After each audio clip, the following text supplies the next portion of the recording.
जय जगन्नाथ मु रिंकी आशा करे आपण माने बहुत भलरे थिबे।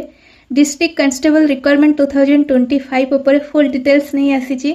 सिलेक्शन प्रोसेस आर कौन रहिबो, एज क्राइटेरिया केते रहिची, फिजिकल टेस्ट हुए कि नहीं, फिजिकल टेस्ट रे हाइट केते मागुची, वेट केते मागुची, सब किछि डिटेल्स आपण माने जानिबा को पाइबे। वीडियोटी पूरा लास्ट पर्यंत देखंतु। वीडियोटी आपनकर पसंद आसिले निश्चिंत रूपे लाइक शेयर और सब्सक्राइब करि नेबे। चलंतु वीडियोटी को आरंभ करिबा। देखंतु ए जॉब पई आपण माने फीमेल और मेल उभय एलिजिबल रहउचंदी। आ एथिरे 2800 प्लस वैकेंसी आसीबा को जाउची। किछि कम पोस्ट नाही। जो माने इंटरेस्टेड अछंती पुलिस लाइन में जॉब करिया पई तांको पई गोटे बहुत बड़ अपॉर्चुनिटी कहले किछि भूल हबनी। काहे कि ना निज डिस्ट्रिक्ट रे ही आपण माने जॉब पाइबे एथिरे। आउ जेतेबेले आपण एई जॉब पई अप्लाई करिवे देन आपणकर एग्जाम सिलेक्शन एग्जाम पई आपणकर सिलेक्शन प्रोसेस सब कोन कोन रहउची सेही ऊपर हम आलोचना करिबा। देखंतु फास्ट आपणकर गोटे रिटन टेस्ट हबो जोटा कि ओएमआर बेसिस रो रहिबो। आ सेतिरे आपनको 120 मिनिट्स टाइम दिया हबो जोदरे कि 100 क्वेश्चन आसीबो। आ 100 क्वेश्चन पई 100 मार्क आपणकर रहिची। आ सेतिरे नेगेटिव मार्क 0.25 रहउची।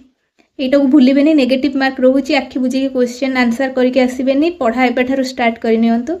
कहीं ना एटा गोटे बहुत भल अपॉर्चुनिटी आसीची जोदरे कि बहुत बड़ वैकेंसी टे रहउची। आपण माने चाहिए बहुत इजी रे एटा को क्रैक करि परिबे। एटा बेसी हार्ड क्वेश्चन भी आसीबनी। एते माने टॉप रहिबनी क्वेश्चन लेवल। तो टिके प्रिपरेशन टी भलरे करंतु निहाती रूपे आपण एटा को क्रैक करि नेबे। आपण जेतबे एग्जाम देबे सेटा आपणकर क्वेश्चन पेपरटा इंग्लिश लैंग्वेज रे रहिबो। बस जो टॉपिकटा आपणकर ओडिया थिबो बस सेही टॉपिकटा ही ओडिया रे रहिबो। बाकी जेतिकी भी क्वेश्चन आसीबो सेटा आपणकर इंग्लिश रे ही रहिबो। आपणकर सब्जेक्ट कोन कोन सब रहिची सेटा भी जानि नियंतु। आपणकर ओडिया सब्जेक्ट भीतर ओडिया आसीबो, ओडिया लैंग्वेज, इंग्लिश लैंग्वेज। आपणकर जनरल स्टडी रहिची। ता सहित अरिथमेटिक आसीबो, लॉजिकल रीजनिंग भी आसीबो। आपणकर कंप्यूटर नॉलेज भी आसीबो। तो एई सब रहिला तार सब्जेक्ट। आपण जेतबेले रिटन टेस्ट क्लियर करि नेउछंती देन आपणकर गोटे फिजिकल टेस्ट हबो। फिजिकल टेस्ट रे फास्ट आपणकर रहिबो गोटे फिजिकल मेजरमेंट टेस्ट। देन आपणकर गोटे आसीबो फिजिकल एफिशिएंसी टेस्ट। जेतबेले आपणकर फिजिकल मेजरमेंट टेस्ट हबो, जदि आपण फिजिकल मेजरमेंट टेस्ट रे क्वालिफाई करूछंती देन आपण फिजिकल एफिशिएंसी टेस्ट पई आपण एलिजिबल रहिबे। फिजिकल टेस्ट रे आपणकर जो माने यूआर मेल रहिले सेमानक पई हाइट मागुची 168 सेंटीमीटर। आउ यूआर फीमेल मानक पई मागुची 158 सेंटीमीटर। तापर आपणकर जो वेट रहिची वेट रे से आपणकर यूआर मेल मानकर रहूची 55 केजी। आउ जो माने यूआर फीमेल रहिले सेमानकर वेट नउची 47.5 केजी। आउ यूआर मेल मानक पई गोटे चेस्ट भी गोटे रुहे। चेस्ट से माने देखंती केते अनएक्सपेंडेड पई रहूची 79 सेंटीमीटर और एक्सपेंडेड पई रहूची 84 सेंटीमीटर। आ एटा केवल मेल मानक पई रहिची, फीमेल मानक पई नाही। तापर हमर एससी एसटी मेल मानकर देखिनबा कोन कोन सब रहूची। एससी एसटी मेल मानकर हाइट रहबो 163 सेंटीमीटर। आ फीमेल मानक पई हाइट रहबो 153 सेंटीमीटर। आ आपणकर वेट रहिबो एससी एसटी यूआर मेल मानक पई वेट रहूची 50 केजी। आ जो माने कि फीमेल रहउचंती एससी एसटी रो तांकर वेट मागुची 45 केजी।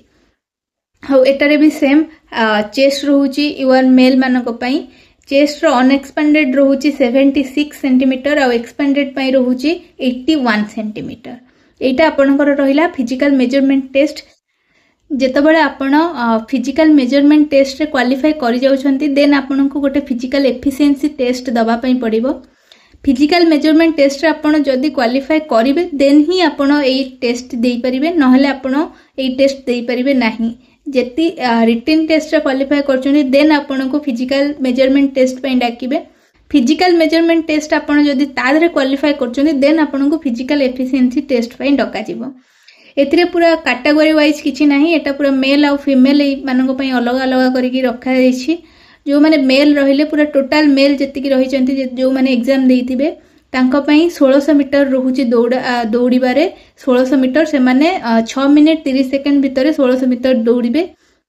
आ सेमानकर लॉन्ग जंप जोटा रहिची सेटा 3.66 मीटर तांको 3टा अटेम्प्ट रे क्लियर करिवार अछि। माने तांको 3टी चांस आ पई दिया जिवो।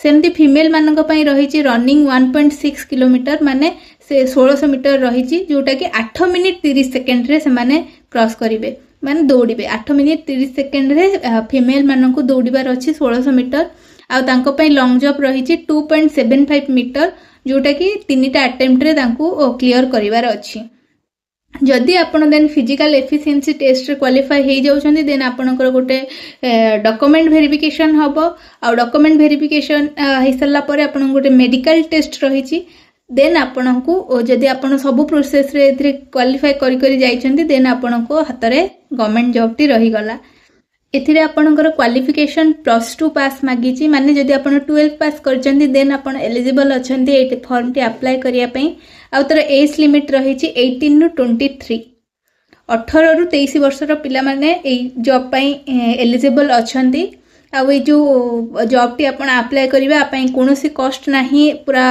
फ्री रही छि आपई अप्लाई करिया पई आपणकर एथिरे बहुत भलो वैकेंसी भी रही छि 2800 प्लस वैकेंसी आसीबा को जाउछि कहीं जिते पूर्व इयर तो एटा सब वर्ष को वर्ष आसुनी 2022 रे आसीथिला देन एई वर्ष आसीबार अछि तो एई भल अपॉर्चुनिटी को हाथ छड़ा करंदुनी भल भाव एठू प्रिपरेशन टी स्टार्ट करि नियंतु ता सहित फिजिकल सहित रिटिन केमिति क्लियर करिवे तापरे एबे ठारू प्रिपरेशन करंतु कहीं ना जेतेबेले नोटिफिकेशन टी आपनकर आसी जिवो आपनक हाथ रे बहुत कम टाइम थिबो आपण एते कम टाइम भीतर जेहेतु एटा गोटे बड़ वैकेंसी अच्छी तो बहुत पिला एटा को अप्लाई करेंगे तो अधिक पिला अप्लाई कला माने आपनकर कंपटीशन टा बढ़िबो कमिबोनी तो एबेठू आपण प्रिपरेशन टी आरंभ करि नियंतु आपनकर पाखर जदी एनसीसी सर्टिफिकेट रहिछि देन आपनको 1 मार्क मिलिबो जदी आपनक पाखर एनसीसी बी सर्टिफिकेट रहउछि आ जदी आपनक पाखर एनसीसी सी सर्टिफिकेट रहउछि ताहले 2 मार्क मिलिबो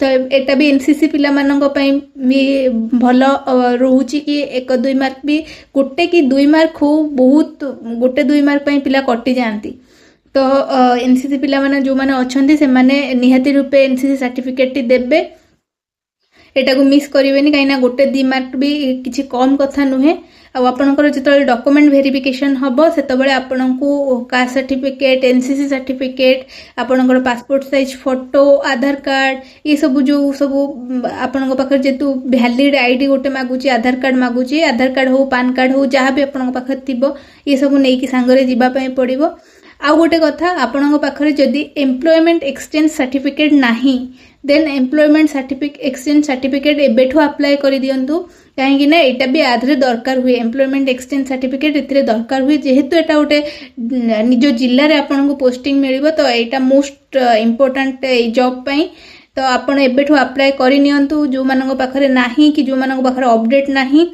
से माने एबेठारु अपडेट करि नियंतु कहीं ना एटा अप्लाई करबा पूर्वरु आपनकर अपडेट हे जाइथिबा दरकार जदी अप्लाई परे आपन अपडेट करूछन्ती देन आपन कटि जाई पारंती कटि जिवार चांसेस रहिछि तो यही सब जिनस को छोट छोट जिनस को एबे नेग्लेक्ट करंतुनी तो एबेठू सेति पई मु भिडियोटी आपण मानक पाखको आनिली कि आपण को जेमिति आगो को प्रॉब्लम न हो जितेबाला आपनकर एप्लिकेशन डेट स्टार्ट हो जाउची आपण अप्लाई करि नउचंती परे ए सब जिनस जानउचंती तो आपण को बहुत प्रॉब्लम हबो तो सेति पई म आपण मानक पाखको एबेठारु भिडियोटी नै आसीची तो ए भिडियोटी को भलो भाबरे देखंतु ता सहित आपनकर प्रिपरेशन टी एबेठारु स्टार्ट करि नियंतु भिडियो जदि आपण मानकर पसंद आसीथिबो निश्चित रूपे लाइक शेयर और सब्सक्राइब करिवे जय जगन्नाथ।